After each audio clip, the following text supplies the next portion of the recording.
Je suis à 7 km de Bukungu, à un endroit qu'on appelle Mission Akala. Et là, je suis en train de faire l'inspection des voies navigables. Comme vous le savez, nous avons commencé un programme qui est le complément du programme des 145 territoires dans ces provinces oubliées, longtemps oubliées. D'ailleurs, l'homme qui fait trop de bruit à Goma, là, c'est l'homme qui a fait 18 ans dans ce pays. Et il y a des endroits des coins de ce pays où les gens n'ont jamais vu les véhicules, les routes sont oubliées, il n'y a pas de voies navigables. Ils n'ont aucune possibilité de pouvoir accéder. Mais je voudrais effectivement répondre aux questions des gens qui parlent par-ci, par-là du discours de Kabila et de sa présence à Goma. Je voudrais effectivement profiter de ce moment pour leur dire qu'il n'y a pas un grand témoin oculaire de ce qu'il a fait comme moi. Le 13 août 2013, j'ai été arrêté après une émission à la radio de Magloire Palouk pour avoir dit que le FRDC et le M23 avaient un seul commandant qui s'appelait Joseph Kabila. On m'a condamné à 3 ans de prison pour faux bruit. Mais je crois qu'aujourd'hui, les juges qui m'ont condamné se rendent compte que j'avais raison. C'est effectivement lui qui était déjà à cet temps-là le commandant du M23 et au même moment le commandant des FARDC.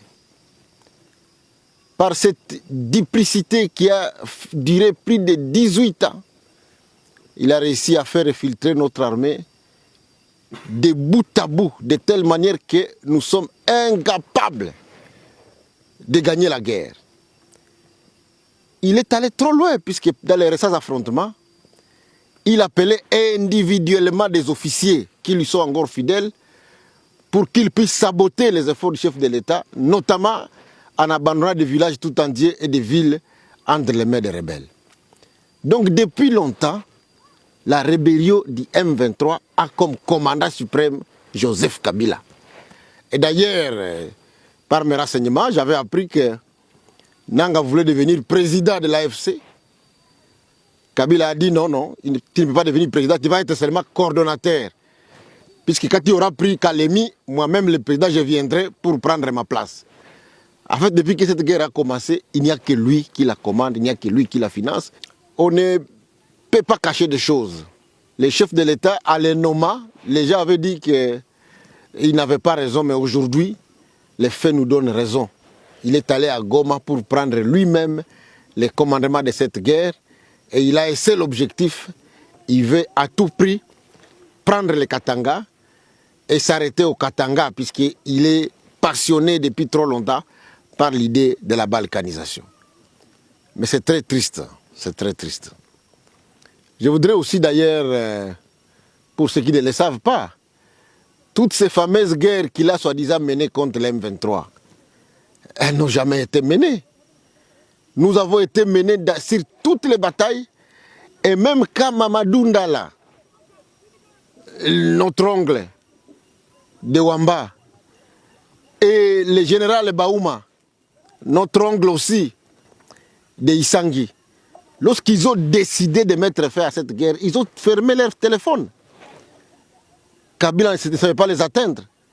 Mais à la fin, vous savez ce qu'il en a fait. Il a tué Mamadou Ndala, il a tué aussi le général Baouma. Et aujourd'hui, lorsqu'il parle du Congo oriental, vouloir se porte-parole de Baswahili, je voudrais bien vous dire que lui n'a jamais été porte-parole de Baswahili. Il n'est pas digne de l'être. Mamadou Ndala, c'était Mousswahili. Baouma l'était aussi. Et même lorsque Katumbi a voulu devenir candidat président de la République, qui l'a empêché de devenir candidat? C'est lui-même.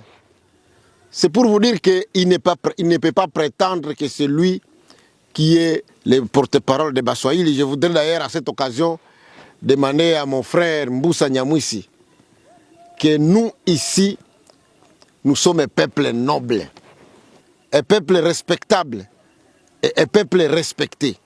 Je sais qu'il n'est pas encore allé trop loin. Je voudrais vraiment lui demander d'arrêter d'appuyer Kabila. Kabila le trompe. Ce qu'il lui a fait avant-hier, il le lui fera encore aujourd'hui. C'est un ennemi de la République, il faut le traiter comme tel. tous ceux qui sont en train de prétendre qu'il va les aider, je crois qu'ils se trompent. Je voudrais d'ailleurs enfin vous dire que nous avons choisi de défendre la patrie. Nous sommes des patriotes, nous sommes des Wazalendo. C'est grâce aux Wazalendo que Uvira n'est pas tombé, c'est grâce aux Wazalendo que le front n'est pas allé dans les Tanganyika et dans les Katanga. Malgré le fait qu'il y a certains qui essayent de saper l'image des Wazalendo, il y a certains d'entre nous qui affament les Wazalendo. Mais les Wazalendo ont choisi de se battre pour leur terre et pour leur pays. Nous allons continuer notre combat.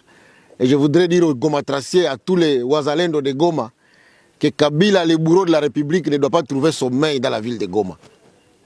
Il ne doit pas trouver sommeil. Il faut absolument l'empêcher de se promener dans cette ville, puisqu'il a un plan machiavélique.